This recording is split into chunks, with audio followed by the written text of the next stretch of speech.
Okay. Itamakskanaatani. Good morning.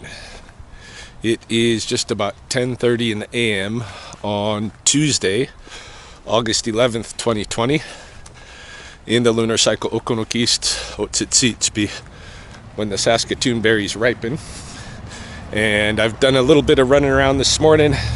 No calls for live animals, except for now, and I'll get to that.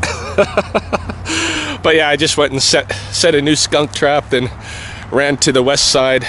There's a group of marmots, a little colony of marmots living at one of the electrical substations, so I set up some traps there. Be interesting if we catch any there. But now I have a call for a rattlesnake, or actually two of them, here on the south side. Sounds like they're just on a trail over here, across the street from Scenic Drive, and it sounds like they're mating. They're either mating or wrestling. This is the second. I bet it's mating because we got two calls this morning for this. The first caller was a biker and on a mountain bike or something, and he hung up before dispatch got him through to me, so we had no idea where he was talking about. But now we got a second caller, and she's waiting here for me, so we're gonna go move these snakes, get them off of the path at least, because it sounds like, if anything, the snakes are endangered. Yeah, they're on this path. They look like just garbage. There he is. Hello. I'm not a snake expert, but I think they're rattlesnakes. They got a little rattle on the tail. Oh yeah, that would probably be a rattlesnake. There's two of them. I don't know if one's dead or if they're mating. Would they mate this one here? Yeah. Can we watch? Yeah, for sure. So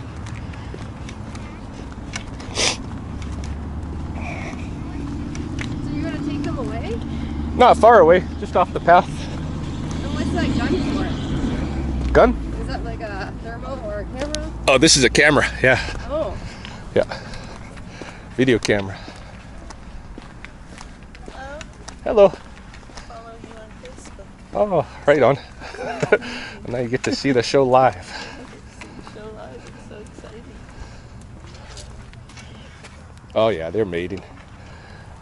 They're mating. Yeah.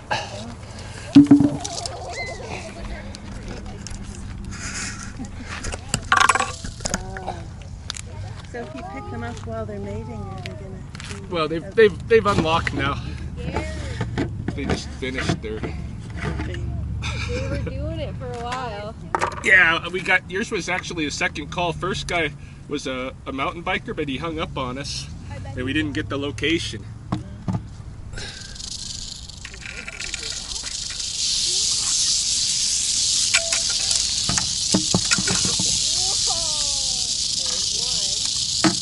That's the female.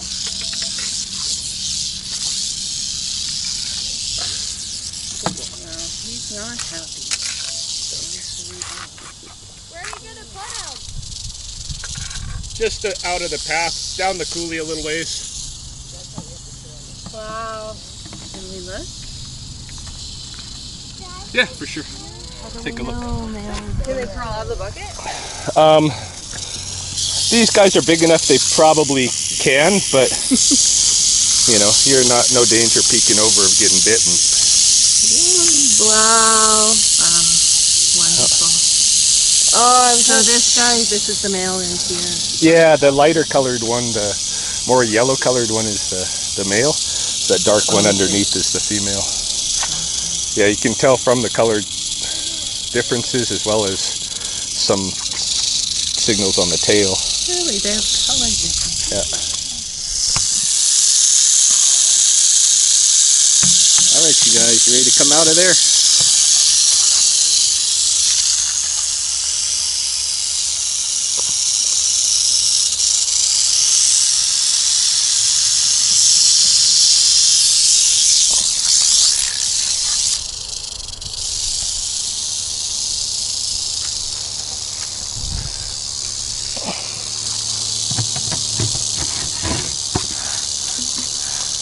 You guys later.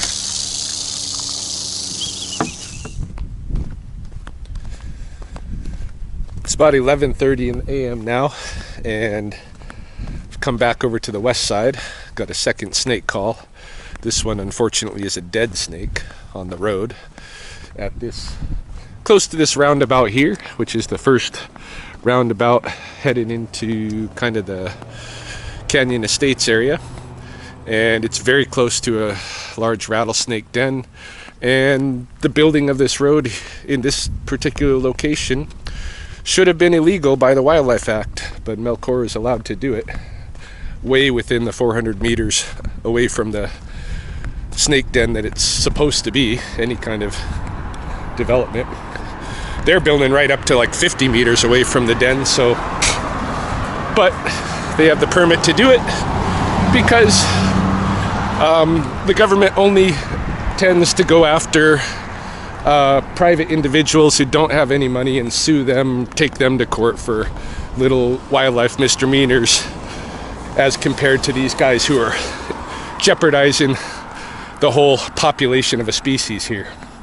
Anyway, I'm kind of pissed.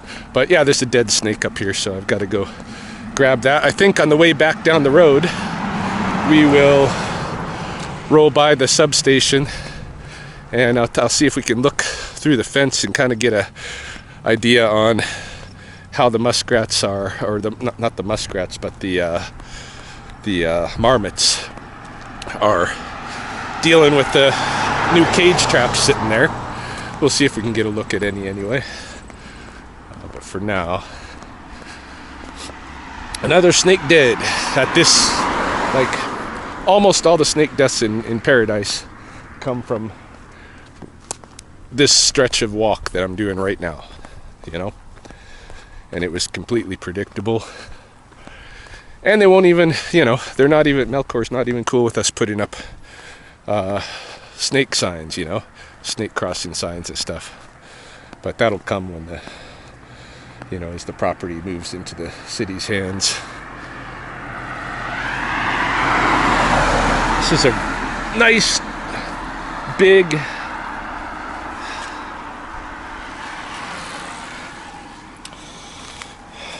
mature snake.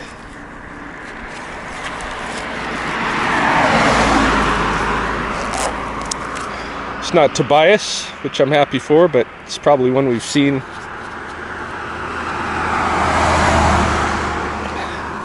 plenty of times before, because it's definitely been around a few years. I'm just gonna toss it in the field over here and let the animals do what they want with it. Just get it off the road. It's too bad. Always a shame. Anyway, let's go check out the substation.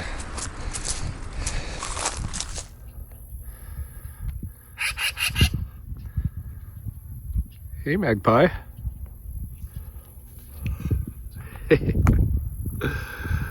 Alright, I'm here at the substation, just peeking through the fence, see if we can get an eyeball on any marmots. One of my traps is right there between these two shipping containers. The other side here, I mean, you can pretty much see along the ground there, every little access point is dug out, marmot dug, you know, and there's a lot of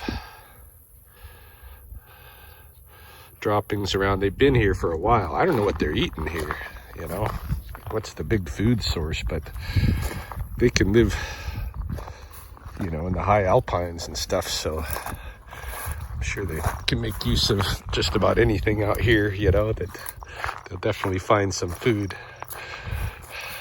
Look at this, there's my other, there's a trap over there, just back in there, and lots of dugout. I don't see any animals. Unfortunately, I was hoping to show you guys a marmot, but oh well. Hopefully we'll catch some, and then we can take a look. They're worried about them moving from under those containers into their facility. They had one, I guess, drowned itself accidentally in the porta potty over here just the other day.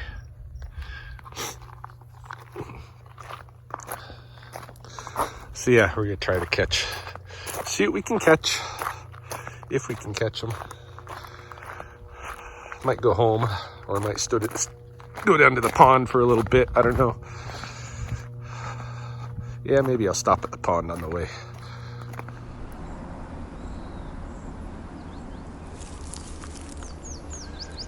It is looking pretty nice out here, especially that water. The temperature's raising, you know, and that water looks pretty refreshing. I'm tempted to just go for a dip, but I think I'll go home and pick up the kids in Chelsea, and we'll go find a spot on the river, or maybe my friend Tom's pond, something. Go get ourselves in some water and cool down for the afternoon, burn some energy too. Chelsea and I started a new project.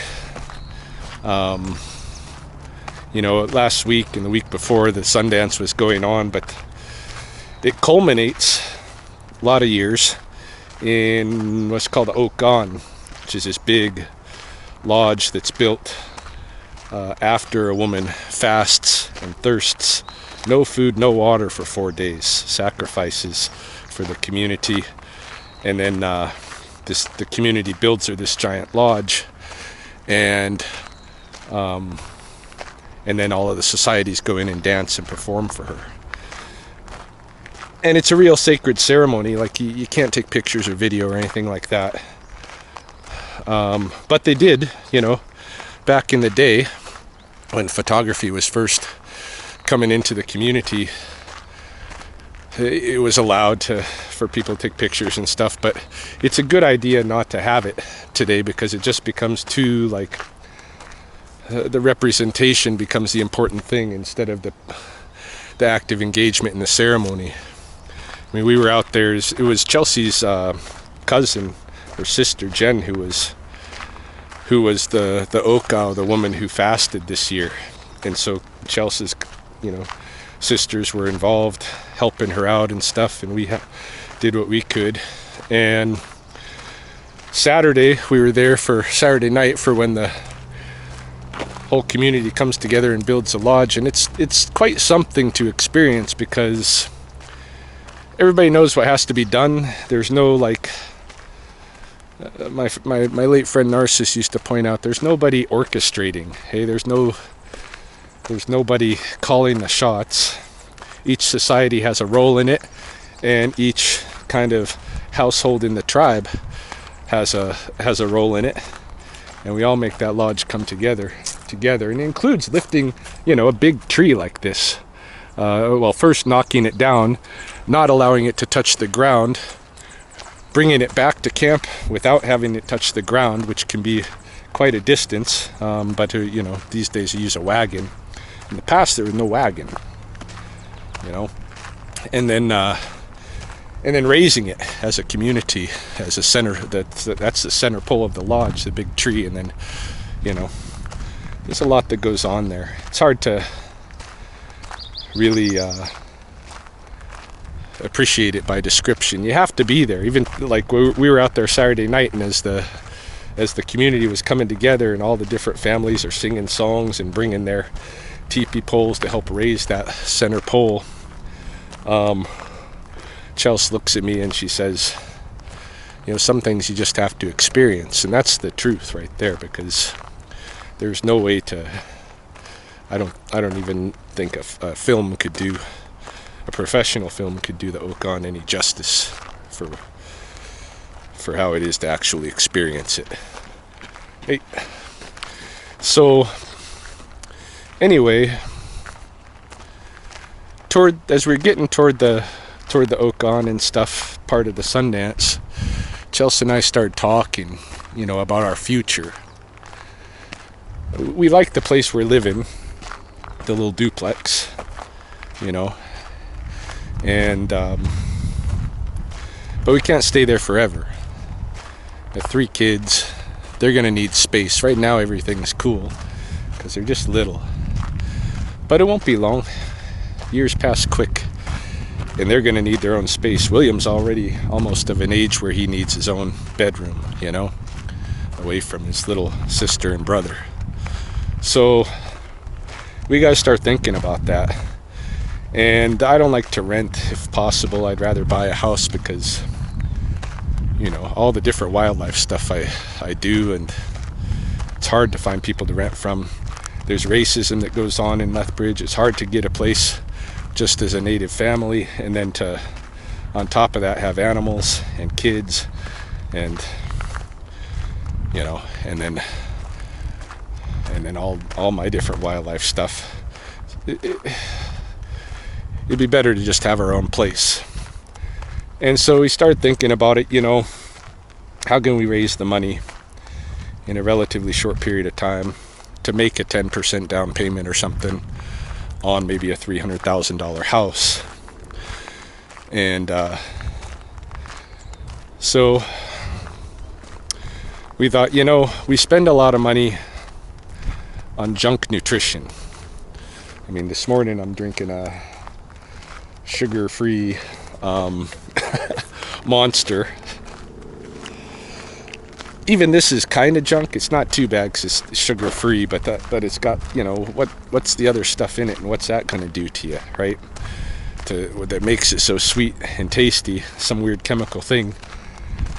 Maybe in the short term better than the sugar, but I'd like to cut that out right away. We spend a lot of money on junk, and for Chelsea, it's mostly fast food.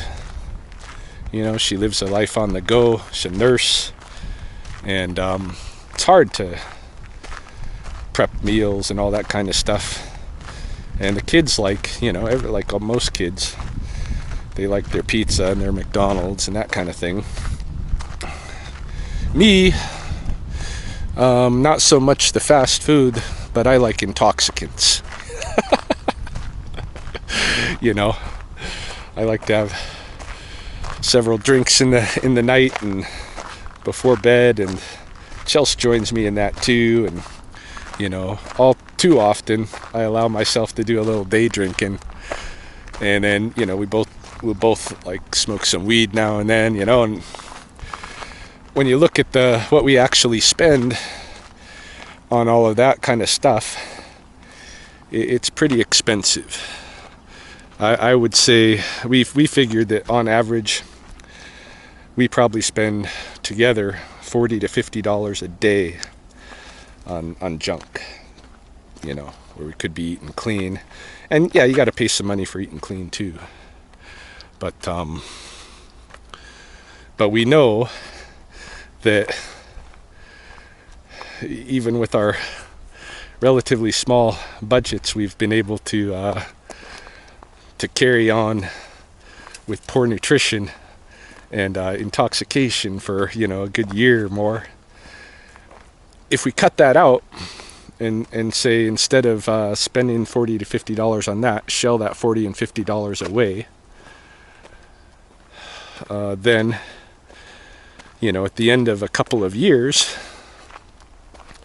we'll have close to $30,000. And we have been saving a little money ever since Costa Rica. You know, as soon as we got back, we started a little savings in our piggy bank that we bought while we were down there. I don't know, you know, who knows how much we've got in there, but we've been putting money in. And if you put, you know, 40 or 50 bucks a day in there, it adds up pretty quick. And in 2 years, we can go shopping, I think, and buy a house. And we'll be healthier. We didn't like say we're going to cut out all of that poor nutrition for 2 straight years. What we decided was, any given week, she and I both get to choose one day where we can engage in bad consumption, you know, and we can pull each other into that, share it with each other, right? So divert that money toward the junk stuff. So we each get one day to do that in a week. So that means, really, you know, the discipline's only got to go 5 days out of 7, that should be not too difficult to do, considering the benefits that we're going to be gaining from it. Let's see what this is. Bigelow Fowler. Oh. Hello. Hi, Ryan. Yeah. Hi, it's Aiden Smith speaking. Just following up and finding out how you're doing with your eye. Hey, Aiden. Yeah, I've been meaning to talk to you to update you. I've continued seeing ophthalmologists almost weekly. Yeah. Since I sat with you. Yeah. And right now I'm seeing Dr. Kwan in Lethbridge. And Good. So they transferred you to someone here locally? yeah, that's what they got me to Dr. Kwan about 3 weeks ago, something like that. I started seeing him here in Lethbridge, so that's nice. I don't got to go to Medicine Hat anymore. But any case, the eye has been healing slowly. Unfortunately, what he says he saw in it was a piece of flesh, the exact circular diameter of a contact lens was taken off of the front of my eye, and that ripped a hole in the cornea, and he said there's scar tissue now. There's some scar tissue, and so not all of my vision's going to come back. Probably. Nice. No, it kind of sucks. Like it's in my field of vision with that eye, one side is better than the other, and the other's like really, like it's like looking in a foggy bathroom mirror, Yeah. So he doesn't know exactly how like this. He says still. I saw him on Tuesday, I think, and he was saying it's still a little bit inflamed, like there's still a little swelling. And so he gave me some steroid to try to help bring down that swelling, and he said we'll see how much, it's still healing, so hopefully we'll get more new cells than scar tissue. Yeah. But some scar tissue is forming. Yeah. So I don't know, like long term. He hasn't talked to me about any kind of surgical options or anything yet, but I guess we're probably just waiting to see how this all plays out. Well, it'll first have to heal first before they could consider anything from a surgical option. Right. And so sometimes with a corneal scar, the only options left is a corneal transplant. Right. So one doesn't want to do those sort of surgeries, and this one's got no option, right? Yeah. Yeah, and it's right now it's not like I'm functional. I'm back to work and stuff. And are you okay with your vision? Because you're dealing with poisonous snakes and stuff like that. Yeah. Are you okay with sort of like 3D and depth perception and stuff, that you're not going to be zapped by one of your snakes? Well, there's definitely some depth perception challenges, but I think the more I get used to having compromised vision, the more my brain is compensating for that, and I seem to be operating all right. Like I've been working snakes, but my vision's compromised enough that I worry about not seeing snakes that I come up on. It's not the ones that I'm working with that are the danger. The ones that are hidden. Yeah. That's right. Yeah. So. But I am I'm back to work and things seem to be going all right. Good. And I have glasses and stuff now again, so I can switch back and forth and give my eyes rest. And there's still a little bit of light sensitivity, especially at sundown, when it's low on the horizon. But and so you're wearing things like sunglasses and stuff like that? Yeah, absolutely. So yeah, that's where we're at right now with it, and we'll see how it plays out in the long run. Yeah, you know, so time's going to tell exactly as you say, in the long run, what's going to happen, and one can only hope that the scarring is limited as much as possible in that eye. Right. Yeah. Yeah. So. And then be careful with those things with 2 teeth. Yeah, for sure. Yeah, he's like he was telling me, he's like, oh, I don't know, I can't tell you for sure if the venom played a role, but like it definitely your contact fused to your eye, and it just took off a whole section of skin, you know. So yeah. Yeah, well, you must take care, Ryan, and if there's a problem, let me know. Okay. And just be careful out there in the field. Yeah, the calf muscles and stuff with my torn leg seems to be doing okay. I haven't, we haven't done any of that physio, but I've been moving on it enough that it's getting physio. So. It's doing good. Yeah, it's doing good. So I think we're okay there. But yeah, the eye, we'll see. We'll see. Yeah. Excellent. So yeah, thanks for calling for the follow-up. I meant to get a hold of you so that you know what's going on. But.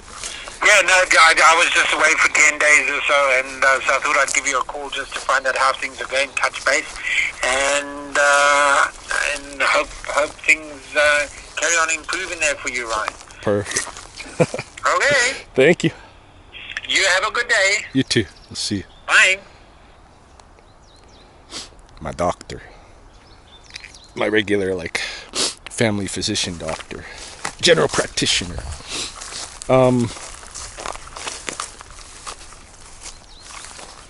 I forget where I was in my narrative. Anyway,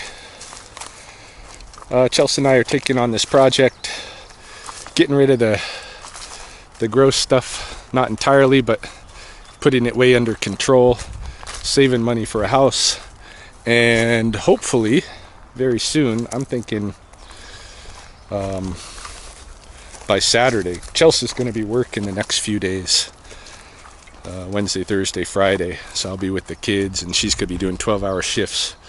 She's probably not going to want to work out or anything, but I want to get back to our martial arts training. I want to get back to running.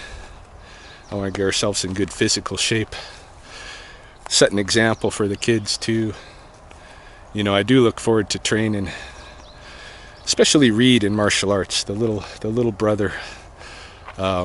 He's going to have the goods, I think, to be very successful in martial arts if he wants to, just because he's had to defend himself against older siblings, and he's the youngest of not only the immediate family but the extended family as well.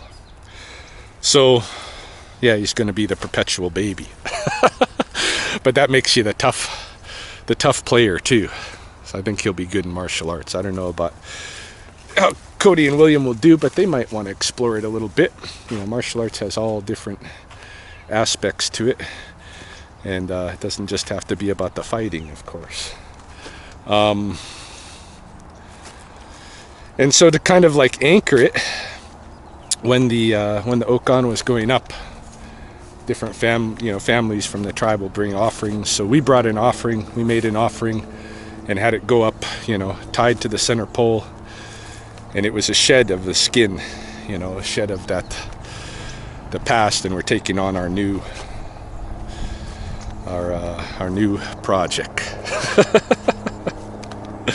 So I'm looking forward to it. We just started yesterday, very new.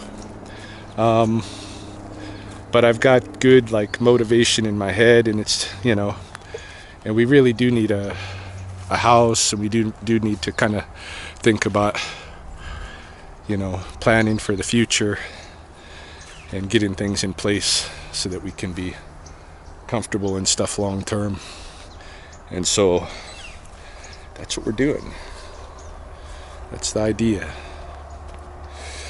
But it means that, Chelsea and I, yesterday and today and probably for the next few days, a little bit on the side of moodiness, Our bodies aren't happy. Mine wasn't happy yesterday. It's kind of flushing the system out of toxins and stuff.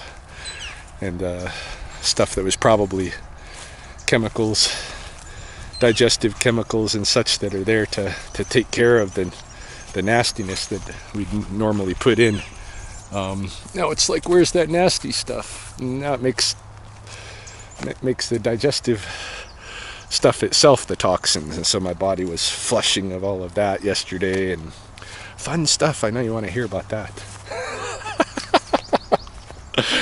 Anyway, I'm gonna go home, get those guys in the truck with me, and we'll go off swimming somewhere. That's the plan.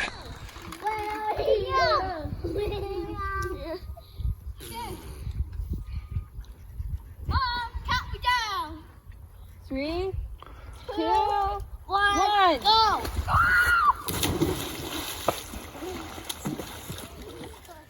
Let me see. What'd you catch, Reed? Because she's Big orange fish. stuck in him. No.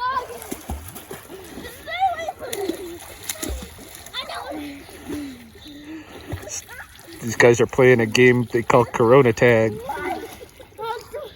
Whoever has Corona is it. What happens if you got the sanitizer? Sanitizer.